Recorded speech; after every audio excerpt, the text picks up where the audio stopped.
Yo, what is up guys? Welcome back to the channel for a brand new League Racing Highlights video. Here today for round 3 of the RaceTech Championship. As always, the team's championship that we've been competing with Shazoo.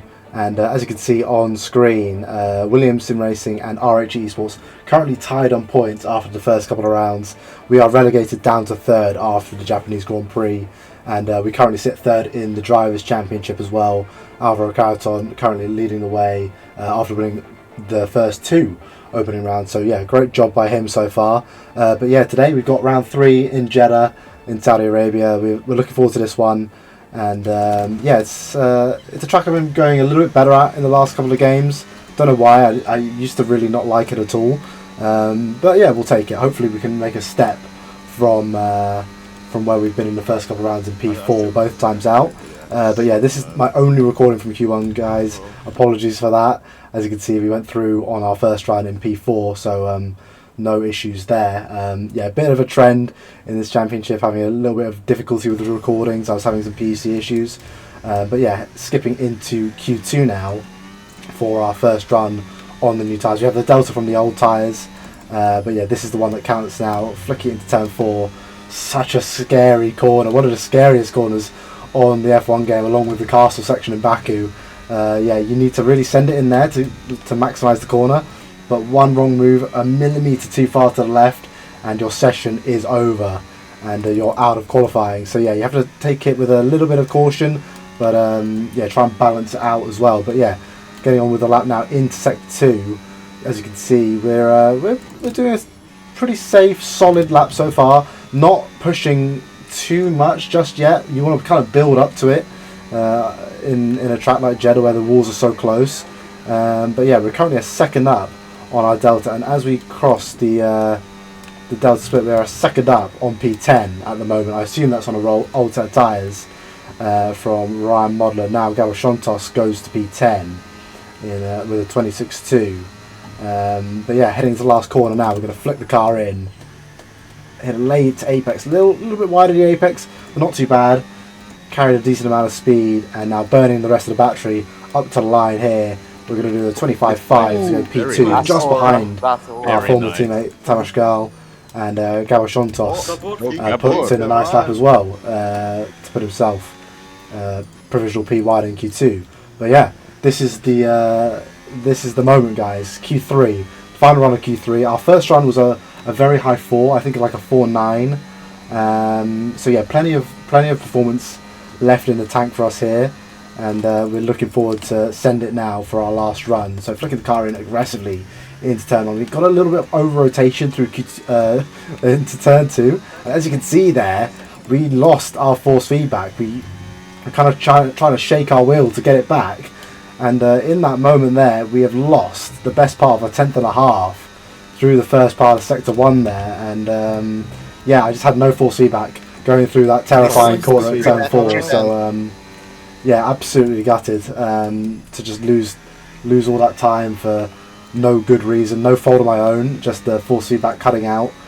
But yeah, we're going to push on now, see if we can try and recover this lap, see if we can just improve just by a fraction, because you never know. If you can recover something and improve by a tiny little bit, it may be the difference between, you know, P10 or P7. You know, the gaps are so close, and as you can see, flying through turn 22 and 23 there, we are just a few hundredths down, so we have to go all in at the casino here in the final corner if we want any chance of improving. We're going to flick the car in, take that late apex, get on the throttle nice and early. Joe Murphy, our teammate, goes to the provisional pole, but what can we do up to the line? Do we have any extra battery left to the line? No, we don't. It's only a 5.2, and yeah, we were absolutely furious. I don't get force feedback cutouts often, and it just had to happen in the last run of Q3 at such a critical point in the lap. Lost the 1/10.5, lost us a chance of the front row alongside Nicholas Longe, and instead we're down in P7. And yeah, I'm kind of glad I didn't leave any of what I said in after that session, because I was absolutely furious, and that is going to carry on into the race. The red mist very much descended upon me, And yeah, we're going to be going all guns blazing at the front at the start of this race. But yeah, we're ready for the 5 red lights now. And it's the lights out and away we go in Jeddah for the Saudi Arabian Grand Prix. And let's see if we could pick up any positions off the start here as we head around the outside of turn 1 of Conrad Bohm, trying to tuck in behind Istvan Buki, but we get a little bit bottomed out on the curb, and we have Joel Marquardt, TF10 driver, on our inside, trying to send it down the inside of turn 4. Really risky stuff on the first lap, but we managed to keep the position around the outside with the better momentum, and we settled back in to our grid position of P7. But yeah, a lot of the time in these races you spend the first few laps really saving and the battery, saving the tyres, and just waiting till later on in the stint to really push and try and decide what you're doing with strategy. But yeah, we had no intention of doing that. As far as I was concerned, we are out of position right now compared to where we should have been. Fortunately, we have our teammate Joe Murphy a few places in front of us. I believe he's P2, in fact, at the moment, behind Nicolas Longuet. And yeah, we're just trying our best to go down the inside of Conrad Bohm into turn 22. Super risky stuff. He leaves us just enough space to not hit the wall on the inside.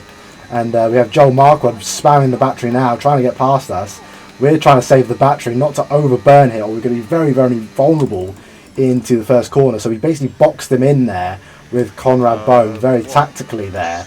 And now we're going to try and give him the slipstream down towards turn 1. We know he'll probably have less battery. And yeah, we're now up into P6. But Joel is still burning the battery. He's going to send it down the inside into turn 1. We leave just enough space on the inside, and we hold the position through turn 2 there. We're up into P6 behind Istvan Buki on the hard tyre. I think he's in a similar boat to me. I think he was disappointed with quality, trying to recover his race a little bit, but we're skipping on to lap 7 now. Still in P6. We decided to sort of save the tyres a little bit, give ourselves some options from this position. And as you can see, up ahead, Gavroshontos, part of the RHE esports team now, dives into the pits very, very early. Lap 7 is probably the earliest you can go for a one stop, maybe a bit too early, but we'll see what happens into the latter part of this race. And skipping on a lap later now to lap 8, as you can see, Luca Rapassa is now up into P6 on the hards. So yeah, it's kind of an indication that the hard tyres are becoming the tyre of choice at the moment, and yeah, it is time to box within the next couple of laps, I believe. But we still have the likes of Tamas Gal, our teammate, and Nicolas Longuet out in front of us on the medium tyres. So yeah, we were thinking about an undercut at this point to try and join into their train, try and get some track position back. As you can see here, Nicolas Longuet jumps into the pits, and our teammate Joe Murphy decided to follow him into the box and try and stay connected with him, stay in that 1-2 net position. And yeah, now we're going to have to burn a little bit of the battery now to make sure we get the DRS off the back of Istvan Buki here on far superior tyres at this stage in the race. But yeah, we should be okay. We have Tamas Gal still continuing on his medium tyres, so yeah, that's kind of effectively backing up Istvan into us, forcing him to give us the DRS. And as you can see here, into the bank left, I think Tamas Gal knows his tyres are a little bit past their sell-by date. He lets Istvan Buki go, and he's going to be dragging us on towards the end of this lap now. We've got the DRS, we've achieved what we needed to do there, and yeah, we've got a full battery to burn now for, well, however long we want to, basically, however long we want to continue in this stint. We have maintained our tyres after passing Conrad on the first lap, so yeah, skipping on to the end of lap 11 here. Tamas Gal is about 9 tenths in front of us. We have Luca Rapassa burning the battery on the back of us. We didn't really want to fight him. We turned the battery off here, but he chooses the outside. We were literally just about to move over before the last corner. It made it a bit awkward for us, but yeah, he manages to pull that off. But yeah, we had no interest in really fighting him there. He's on the much better tyres. Tamas Gal finally comes into the pits, but we're going to continue. We have the DRS still, so yeah, we're going to try and extend the stint now.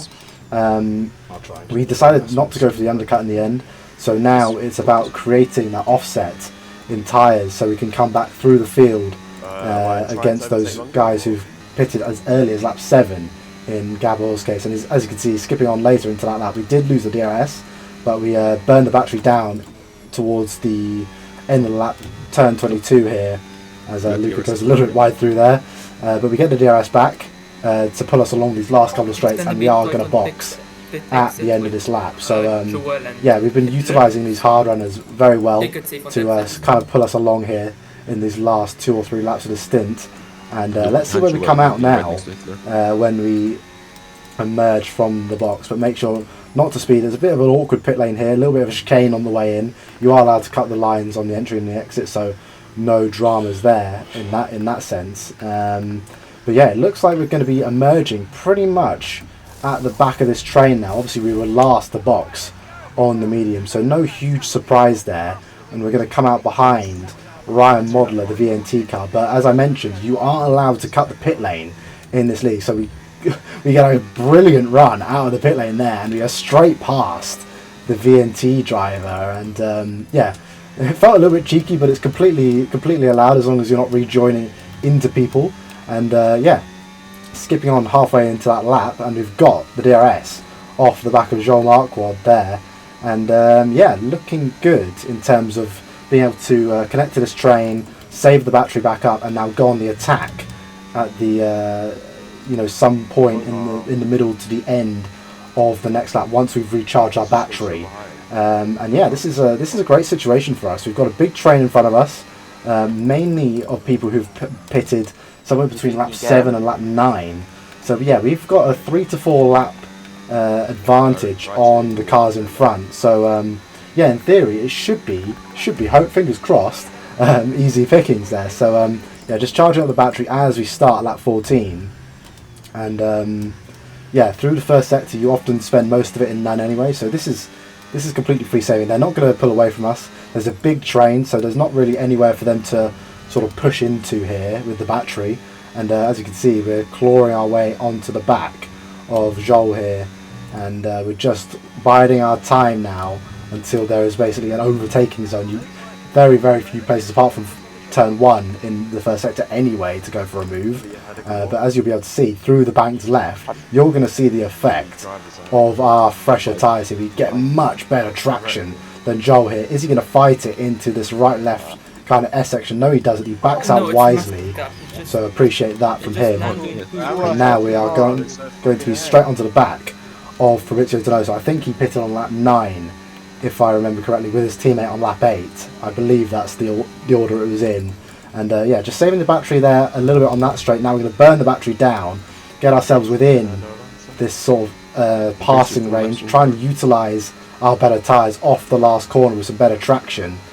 And yeah, we're within 3.5 tenths now. Hopefully we're close enough for a move as we go to start lap 15. Fabrizio gets a little bit of a slide, and that's going to help our efforts even more. We're going to burn all of the battery now down towards turn 1, because we're going to have to wait until sector 2 otherwise to go for a move. And we're going to feint to the right, go down the inside now of Fabrizio. We kind of not barge him, but we force our way through there, firm but fair, and he gives us the same respect through turn 2 there. So good job by him there for keeping it fair.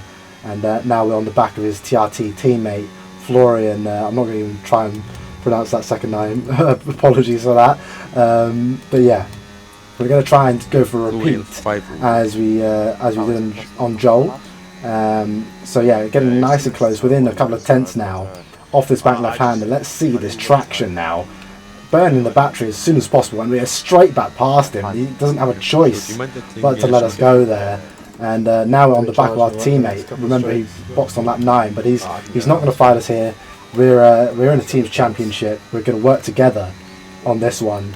And now we are through to a net P6, I believe. Istvan Pukki and Luca Rapace are still continuing on the hard tyres. And no, I actually think it's a net P5, because Luca's teammate, I can't remember his name, but we'll find out in a second, is holding up the front of this train. And basically helping his teammate a little bit, maybe a bit indirectly, but his teammate is going along, and we're going to try and go for a surprise attack on Tarashgal here. Goes for a little bit of a reactive move to defend from us there. And as you can see, as you can hear, I wasn't very happy about that. Yeah, we kind of caught him by surprise as he was trying to charge his battery. Obviously, we want to try and get past him. He only boxed 1 lap earlier than us, so we had fairly similar tyres at this stage of the race. But yeah, we're going to burn our battery now down towards turn 22. He's either out of battery or just letting us go there. Maybe he realised you know, that move was a little bit cheeky, but yeah, we're through nonetheless and no harm done, so thankfully we survived that. And it was Tudor Prezican, that's the name I was looking for, Luca's teammate, who's basically stayed out on the hard tyres and not necessarily griefing us, but just not making it easy, losing us time and making sure those guys like Istvan Pukki and Luca Rapasso catch us a little bit quicker on that hard medium strategy. So we're going to go around the outside of him here through the last corner of lap 17, and now we're onto the back of Nicolas Longuet and Gabor Chontos, who boxed on lap 9 and lap 7 respectively, and we're going to burn the battery down now, try and force Nico to go past Gabor here and see what they do through the first couple of corners. We get a good traction once again off turn 2. As you can see, our path is kind of blocked here, and we're going to, you know, sensibly back out, let them duel through this turn 4. But as you can see in the top left, Istvan Pukki is already here on his fresh medium tyres, only a couple of laps out of the pits, and he's already in P5. So yeah, he's had a great stint, and obviously Luca's teammate's done him a favour indirectly as well. We're going down the inside here of Gabor Chontos through the bank left-hander, start of sector 2. There's no chance for him on 5 lap older tyres to hold us behind on pure grip, and he lets his teammate go on his fresher tyres as well. He knows his race is not with us, and it's more about trying to cling on to what he can. And skipping on to lap 20 here, we are onto the back of Nicolas Longuet here. We're saving up the battery, and yeah, we kind of biding our time a little bit. We kind of wanted to. We didn't necessarily want to stay behind, but we weren't in a huge rush, basically. But at this point, he made a little bit of a mistake off the last corner, and I thought, you know what, let's have a go here. Tamash isn't going to sit behind us forever either, and I'd rather try and lead this race from the front now. And yeah, going down the inside, nice and easy move into the first couple of corners. But unfortunately for us, whilst doing that, Istvan Pukki managed to pass Tamash Gal on his fresh medium tyres, and yeah, as we make a mistake through turn 22 there, clipping the wall just like Nico did on the previous lap.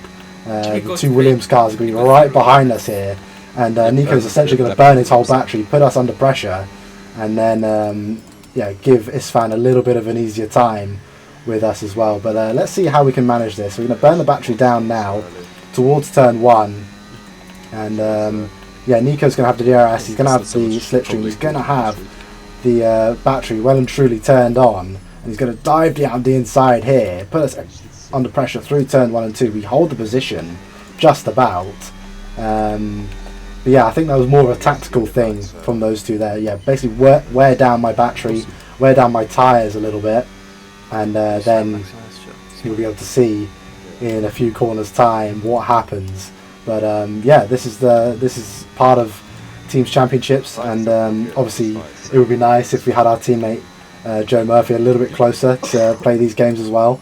But he's still doing a good job down in P6 or P7 at the time. So yeah, all is not lost for the team and the team's points. But as you can see here in the top left, Nico lets his teammate go. He's done his job, and now it's going to be me versus Istvan in the last 3.5 laps. And you'd like to think my tyres are probably better. They're probably similar to Istvan's at the moment, but he's had to do very, very little in the way of pushing through this stint.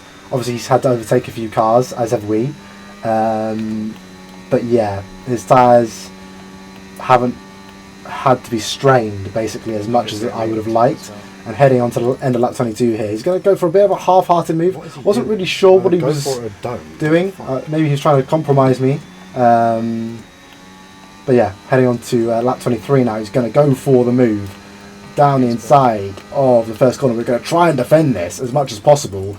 But yeah, there was nothing doing there. Trying to look for a switchback. Unfortunately, his teammate of Nicolas Longue, tags us there as he was fighting with Tamas Gal.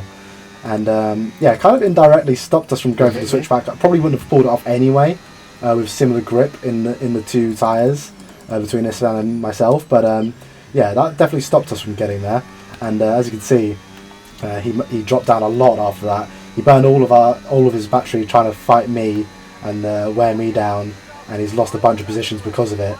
But it has put his teammate up into a winning position right now as we start the final lap of the race. So let's see what we can pull off here on the last lap. This is basically the same scenario as we had last season, but instead of myself, we had Bari Buraman versus Istvan Pookie for the win at this similar gap and similar freshness of tyres as well. So it's take 2 here, and we know we can't take any cheeky off tracks using any of our spare warnings, or we will get a penalty. So we're going to have to do this completely fair, gloves off, and see what we can do pound for pound versus Istvan. As you can see, his tyres are not giving up on him just yet. He's got a great pace in this track. I think it's one of his best tracks. So he's really flexing the muscles right now of that Williams car, and we're at 6.5 tenths at the moment. We're not that high on battery either. We've had to use a lot to try and keep ourselves within range here. We're trying to go for a move, and now we're just going to burn all of our battery down towards last corner. We're just praying now for that red light to start flashing from the back of Istvan Pookie's car. We run out basically a battery as his light is still not flashing towards the last corner. He goes half defensive. I didn't think he even needed to there. We were not within range. We've dropped almost Tamas Gal from behind us, and the pace was insane in the last couple of laps. So GG to Istvan there. Great race from him. Managed that very well. And we were kind of kicking ourselves for not managing that very well in the last 3 or 4 laps when we had the lead. So definitely something we could have pulled off better. But nonetheless, it's a good step from P7 to P2. We're on the podium finally. Our teammate in P5. So pretty successful round if you ask me. And it gives us some solid momentum into the next round at Mexico, I believe. And we made good gains on the team in front of us of RHG. Obviously myself in front of Tamas, and our teammate in front of Gabor Shontos down in P8 as well. So we didn't really imagine ourselves to be in the fight versus a couple of esports teams. Obviously I'd like to rate myself like that, but overall with the prep and the resources that these guys have, we would never really expect to be in the championship with these guys. But as long as we're close in the drivers and the teams, we're going to go for it. And I think we're going to be right on the back of ROG heading into Mexico here. So everything's there for the taking. We're going to try and keep up the momentum into the next round and into the rest of the championship. But hope you guys enjoyed that one, and I'll see you for the next one in Mexico for round 4. I'll see you next time. Peace.